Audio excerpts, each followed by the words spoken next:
Hi, I'm Ryan Weber, and this is my tutorial showing you my method for creating lightsaber glows in Adobe Photoshop. The first thing you'll notice about my tutorial is that I am using a Macintosh, and thus the Macintosh interface. There aren't any real big differences as far as where tools are located and stuff like that, so PC users should not have a problem following along. Here we have a nice picture of Qui-Gon, and let's go ahead and first begin by making a new layer. And we're going to set the mode to screen and make sure you check the fill with screen neutral color, which is black button. That's very important. I'll tell you why later. Now let's go ahead and I'm going to make my saber right here in front of you. I'm going to be using the line tool, which is sometimes located under the rectangle tool. Now I don't personally like to use the line tool when I do lightsabers, but that's entirely up to you. This tutorial is made to focus on the glow of the sabers, not so much the core. So however you get that done, just get it done on a screen layer. Okay, so that's out of the way. Now we get to the real beef of the tutorial, the glow. Alright, let's start by duplicating this layer. Not once, not twice, but thrice. And you'll see why in just a second.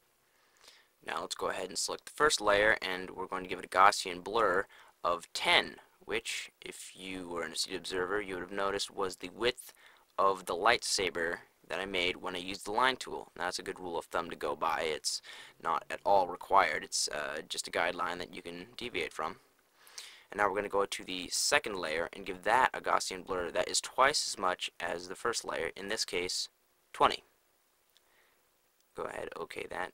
And now go to the third layer and we're going to give that a Gaussian blur of, yeah, you guessed it, 30. So we're going 10, 20, 30. Or if your width was 5, you'd go 5, 10, 15. Pretty simple stuff. And all these layers and their different Gaussian blurs are basically giving us a more tapered aura than you would normally get through some of the other methods I've seen for Photoshop.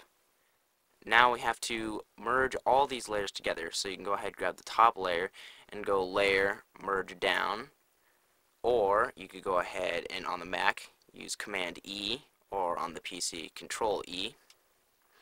And once you've got them all down into one, the real fun starts. So we're going to go into Image, Adjust, Color Balance.